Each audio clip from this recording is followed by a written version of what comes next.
हम लोग आम बोलचाल के भाषा में एक वाक्य का प्रयोग करते हैं और वो वाक्य है ज़्यादा गुरु मत बनो। ऐसा इसलिए क्योंकि शिक्षकों का ज्ञान आम लोगों के ज्ञान से कहीं ज़्यादा होता है। इतना कि जब गांधी मैदान से झंडा फहरा देने के बाद नीतीश कुमार अपने संबोधन में ये कहते हैं कि हमने राज्य के नियोजित शिक्षकों के लिए नए सेवा शर्त लाने का निर्णय लिया है, और जब ये घोषणा होती है कि बिहार के शिक्षकों के लिए 15% वेतन वृद्धि और ईपीएफ का लाभ मिलना शुरू हो जाएगा, तो बिहार के सभी शिक्षकों को ये बात समझ में आ जाती है कि जिस तरह से बाढ़ में चूड़ा मिठा देकर फुसला लिया जाता है, उसी प्रकार चुनाव के समय में सरकार वेतन वृद्धि और ईपीएफ का पासा फेंक रही है। कुछ लोग 15% वेतन वृद्धि को शिक्षकों के लिए काजू किशमिश की समान बता रहे हैं। वहीं बिहार के तमाम शिक्षकों को एक बार फिर से ये हेरा फेरी की तरह लग रहा है। अब मेरा परिचय। नमस्ते, मेरा नाम अमन शर्मा है और आप जनता जंक्शन देख रहे हैं, और ये हमारा कार्यक्रम सुबह सवेरे है, जिसके माध्यम से हम आपको बिहार की 3 प्रमुख खबर बताते हैं। और आज की पहली खबर ये है कि बिहार सरकार ने शिक्षकों के लिए 15% वेतन वृद्धि का और सामाजिक सुरक्षा के लिए ईपीएफ का ऐलान किया है। पर बिहार के वर्तमान शिक्षक जो पिछले कई सालों से अपने मांगों को लेकर हड़ताल पर हैं, समस्या इतनी ज़्यादा है कि शिक्षकों को कोरोना जैसी महामारी में भी हड़ताल पर बैठना पड़ता है। तो वहीं कुछ शिक्षक की मृत्यु भी हो जाती है और कुछ शिक्षक तो आत्महत्या करने पर भी उतारू हो गए हैं।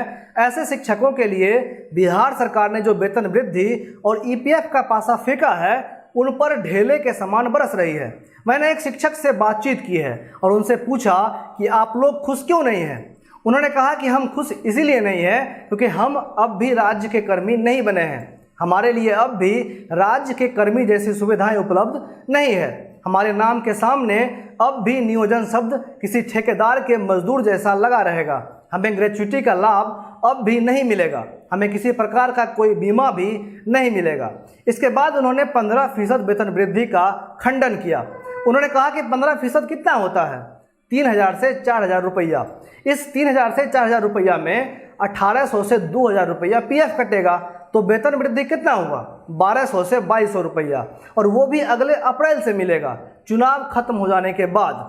और इसीलिए उनका कहना ये था कि हमें बस झुनझुना पकड़ा दिया गया है और ये सब नीतीश कुमार का चुनावी स्टंट है। लेकिन शिक्षक लोग इस झांसे में नहीं आएंगे क्योंकि शिक्षक लोग गणित का हिसाब लगाना अच्छे से जानते हैं। शिक्षक महोदय के बातों में दम था क्योंकि अब भी बिहार के नियोजित शिक्षक राज्य के कर्मी नहीं बनेंगे। उनके लिए किसी प्रकार का कोई बीमा नहीं है। समान काम का समान वेतन अब भी नहीं मिलेगा।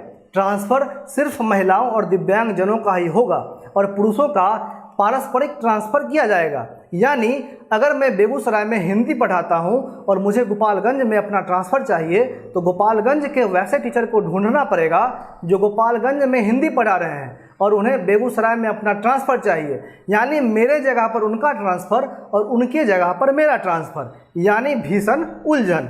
वेतन वृद्धि आज से करीब 8.5 महीने बाद लागू होगा क्योंकि सरकार के पास अभी पैसा नहीं है और चुनाव लड़ने के बाद बजट को देखते हुए वेतन बढ़ाया जाएगा।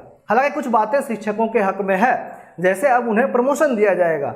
माध्यमिक से उच्च माध्यमिक शिक्षक और उच्च माध्यमिक शिक्षक से प्रधानाचार्य भी बन सकते हैं। मातृत्व अवकाश के लिए 135 दिनों की छुट्टी को अब 180 दिनों के लिए कर दिया गया है। वहीं पितृत्व अवकाश के लिए 15 दिनों का अवकाश भी मिलेगा। शिक्षकों के परिवार वालों को अनुकंपा पर नौकरी का प्रावधान भी है, लेकिन अनुकंपा पर नौकरी देने के लिए बीएड और डीलेड के साथ टीईटी पास करना अनिवार्य था। लेकिन अब सरकार ने यह फैसला लिया है कि अनुकंपा के आधार पर पात्रता नहीं रहने पर माध्यमिक स्कूलों में विद्यालय सहायक पद पर इनका नियोजन किया जाएगा। लेकिन शिक्षकों की मांग और उनके संघर्ष के हिसाब से कहीं से भी नया सेवा शर्त चांदी का चम्मच थमा देने के बराबर नहीं है। अब दूसरी खबर, सुशांत सिंह आत्महत्या मामले की जांच सीबीआई करेगी या मुंबई पुलिस, इसका फैसला आज सुप्रीम कोर्ट में हो सकता है। यह अर्जी रिया चक्रवर्ती ने सुप्रीम कोर्ट में दिया था, जिसमें रिया चक्रवर्ती ने यह कहा था कि बिहार में चल रहे सुशांत सिंह आत्महत्या मामले की जांच मुंबई ट्रांसफ़र कर दिया जाना चाहिए। हालांकि इस बीच इस बात पर मोहर लग गया है कि सुशांत सिंह मामले की जांच सीबीआई करेगी, लेकिन आज सुप्रीम कोर्ट के इस जजमेंट का सबको इंतजार है क्योंकि एक तरफ जहां बिहार के लोग ये चाहते हैं कि मामले की जांच सीबीआई करे, तो वहीं रिया चक्रवर्ती मुंबई पुलिस से जांच करवाने की मांग कर रही हैं। महाराष्ट्र सरकार भी सीबीआई जांच का विरोध कर रही है और कह रही है कि मुंबई पुलिस को मामले की जांच करनी चाहिए, जिन्होंने इस मामले में 56 लोगों से पूछताछ की है।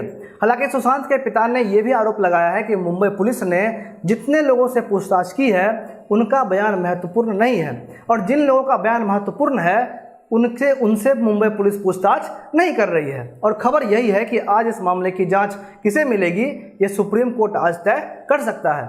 इस बीच रिया चक्रवर्ती ने अपने वकील के माध्यम से अपने पर लगे सभी संगीन आरोपों का खंडन करते हुए कहा है कि उन पर जितने भी आरोप लगाए जा रहे हैं वो सब बेबुनियाद हैं और मनगढ़ंत है, क्योंकि मुंबई पुलिस और ईडी को जांच में अब तक कुछ भी नहीं मिला है। आदित्य ठाकरे से जोड़कर इस मामले को देखे जाने पर रिया चक्रवर्ती ने यह कहा है कि अब तक आदित्य ठाकरे और उनकी मुलाकात नहीं हुई है, और रिया को आदित्य ठाकरे के बारे में बस इतना ही पता है कि आदित्य ठाकरे शिवसेना के एक नेता है। रिया के वकील ने अपने दिए गए बयान में यह भी कहा है कि बहुत सारे नेता ऐसे हैं जो बिहार में चुनाव को लेकर झूठ फूस का माहौल बना रहे हैं।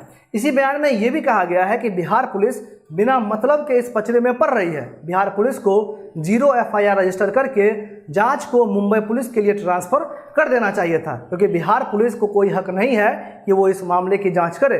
इसके साथ ही रिया के वकील ने अपने बयान में ये भी कहा है कि रिया बिहार पुलिस के इन्वेस्टिगेशन को इल्लीगल मानती है और इसीलिए वो बिहार पुलिस द्वारा किए गए जांच में सहयोग नहीं करेंगी। हालांकि रिया इस मामले में फैसला सुनाने वाली कोई नहीं होती है और सुप्रीम कोर्ट उनसे ऊपर है, और आज सुप्रीम कोर्ट ये तय करेगा कि रिया को किसके जांच में सहयोग करना चाहिए और किसके जांच में सहयोग नहीं करना चाहिए। अब तीसरी खबर, कल पटना पुलिस ने पूर्वी इंदिरा नगर के एक निजी अस्पताल के खिलाफ FIR दर्ज कराई है। हॉस्पिटल के managing director, doctor, lab technician समेत 5 व्यक्तियों के विरुद्ध IPC की धारा 341, 342, 406, 420, 120B, 34 तथा महामारी एक्ट के तहत FIR दर्ज किया गया है। इन महानुभावों पर आरोप ये है कि इन्होंने एक कोरोना के मरीज का इलाज किया, उसके बाद उन्हें 6,34,200 का कच्चा बिल थमा दिया। इसके बाद परिजनों ने पक्का बिल मांगा और इसके साथ ही खर्च का विवरण भी मांगा, तो बिल और विवरण नहीं दिया गया और विरोध करने पर अस्पताल में ही इनके परिजन को और मरीज को भी बंद कर दिया गया। बंद करने के बाद मरीज और उनके परिजन को मानसिक रूप से प्रताड़ित किया गया, जिसके बाद परिजनों ने पुलिस का दरवाजा खटखटाया और आरोपों को सही मानते हुए पुलिस ने इन पर FIR दर्ज किया है। वहीं दूसरी ओर अनुमंडल पदाधिकारी को टीम गठित करके जांच करने का आदेश दिया गया है। जिले के DM ने सभी प्राइवेट अस्पतालों को उचित फीस रखने और पक्का बिल देने का सख्त हिदायत भी दिया है। DM ने कहा है कि जांच में प्रयोग होने वाले PPE kit, ICU, ventilator, room fees और बेड फीस का उचित मूल्य मरीजों से लिया जाए और पक्का बिल भी दिया जाए। आज के इस कार्यक्रम में बस इतना ही। आप जनता जंक्शन देख रहे थे। मेरा नाम अमन शर्मा है। बहुत बहुत धन्यवाद।